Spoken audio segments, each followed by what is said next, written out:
یرمیہ نبی جس کا ہم اس سال مطالعہ کر رہے ہیں، باب 22 آیت 5 میں درج ذیل کہتا ہے، پر اگر تم ان باتوں کو نہ سنو گے تو خداوند فرماتا ہے، مجھے اپنی ذات کی قسم یہ گھر ویران ہو جائے گا۔ جب خدا کسی چیز کا اعلان کرتا ہے، اسے ہونے سے روکنے کا واحد طریقہ توبہ ہے، اور میرا مطلب ہے توبہ کی وہ قسم جس کے لیے آپ کو ٹاٹ کا کپڑا پہننا چاہیے اور راکھ میں لڑکنا چاہیے۔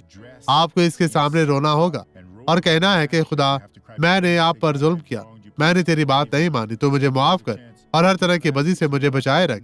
میں اپنے گناہوں کا اقرار کرتا ہوں اور خداوند آپ کو برکت دے گا اور دوبارہ گرنے نہیں دے گا۔ اب یہ گواہی دیکھیں۔ مجھے 4 سال تک بیساکھی استعمال کرنی پڑی۔ جی ہاں، مجھے کمر میں مسئلہ تھا۔ اور یہ کب سے ایسا تھا؟ جی 4 اور سال۔ آپ یہاں کیسے چلتی تھی؟ میں 5 سال سے آپ بیمار کی ہوں۔ چھڑی کہاں ہے؟ جی ہاں۔ آپ یہاں کیسے پہنچی تھی؟ مجھے دکھائیں۔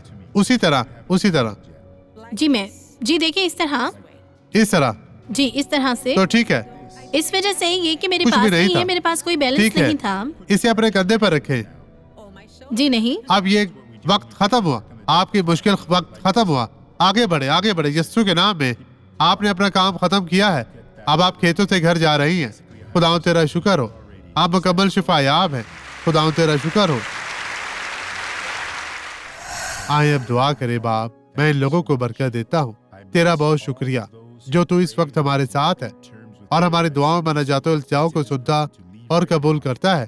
بدی اب چلی جا، چھوڑ دے یسوع کے نام میں۔ خداوند آپ کو برکت دے۔